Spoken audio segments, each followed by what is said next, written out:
Good morning, good afternoon, good evening po. Welcome sa channel ko po. Ako ay si Tito Noise Vlogs. I hope nasa mabuti po kayong kalagayan mga kababayan ko at sana'y magkaroon na ng katarungan. Kung ano man hiningi ng katarungan ang samahan KOJC. Ano ba to? Kingdom of Jesus Christ.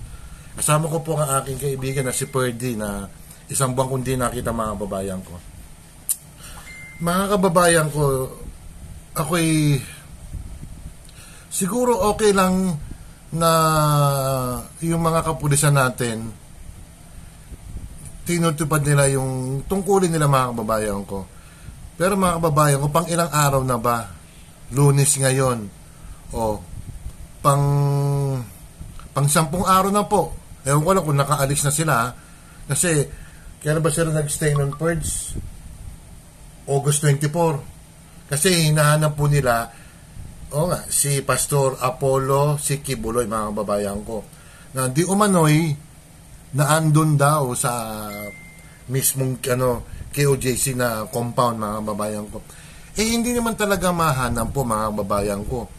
Yung mga pulis po, mga naghuhukay po sila, nagdidrill po. Sobrang abuso po yung ginagawa nila po. Private na pwesto yung mga babayan ko. Private property po yun, ha.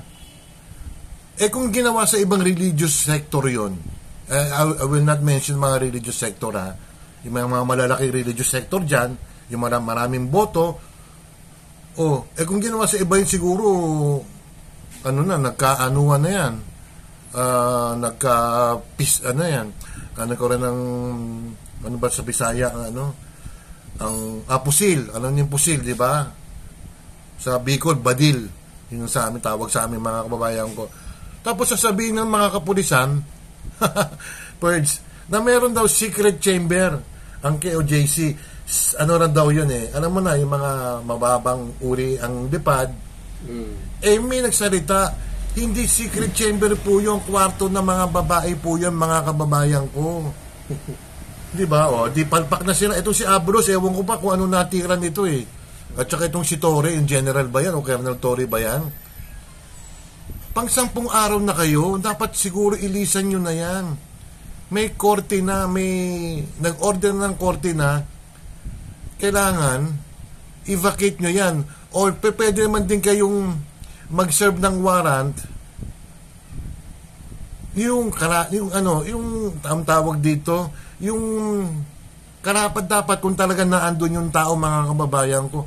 Wala nga po yung tao, mga kababayan ko Tapos sasabihin nyo, baka po may bunker may moving bunker ba yan, mga kababayan ko? Alam mo pa, pati inodoro hinuhukay. Pati yung imburnol chinecheck. Pati yung mga pintuan ng rep, chinecheck nila. Malay mo, may secret door nga ron. Tama nga naman. Overkill, mga kababayan ko talaga. Kaya parang lalong Pangulo Marcos. Ano bang naging kaso ba ni Kibuloy? Parang yung anong tawag nito? Human trafficking.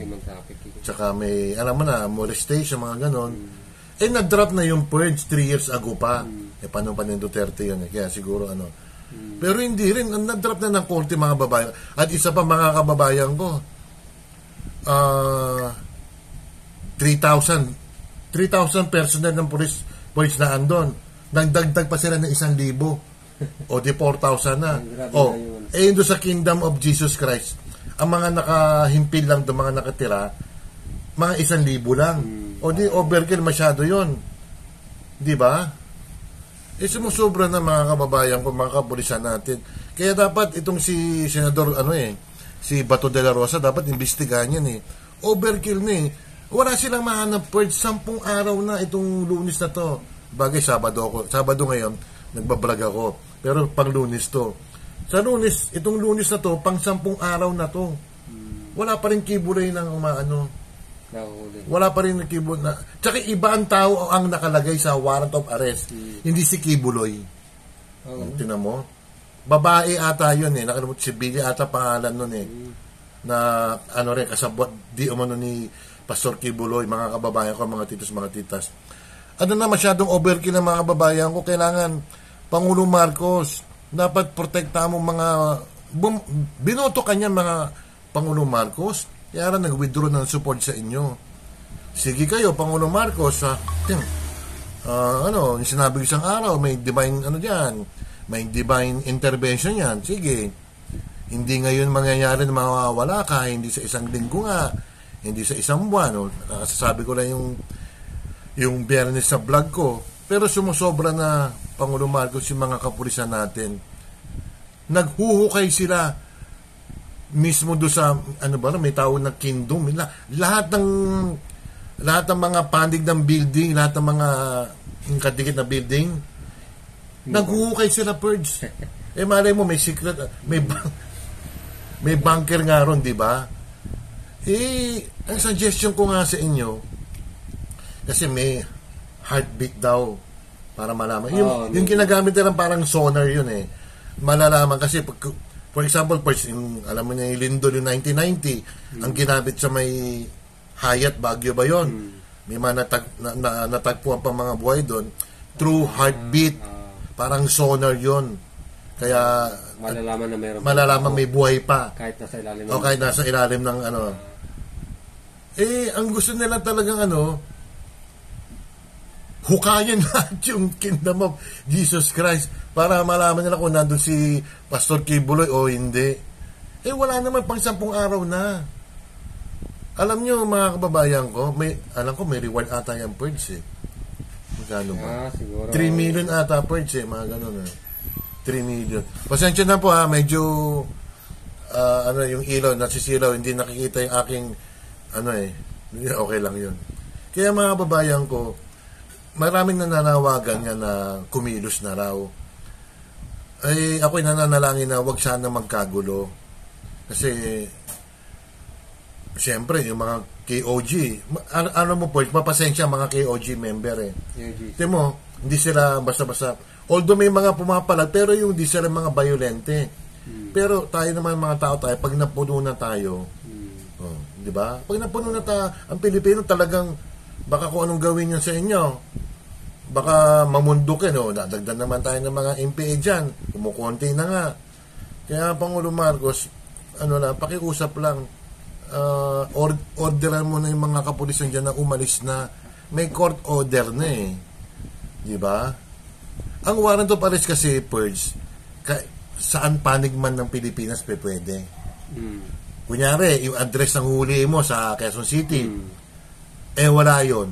O di pwede kang maganap sa may bandang Caloocan, Pasig, Makati, sa Mimaropa, sa Bisaya, sa Mindanao. Within, pwede yun, iserve yun. Kahit saan. Ang problema, 10 araw na nga sila doon wala pa rin Kibuloy sila makita. Tapos, sinisira pa yung mga gamit doon. At yung nagukay nga sila. Grabe. Hindi, grabe, overkill na masyado.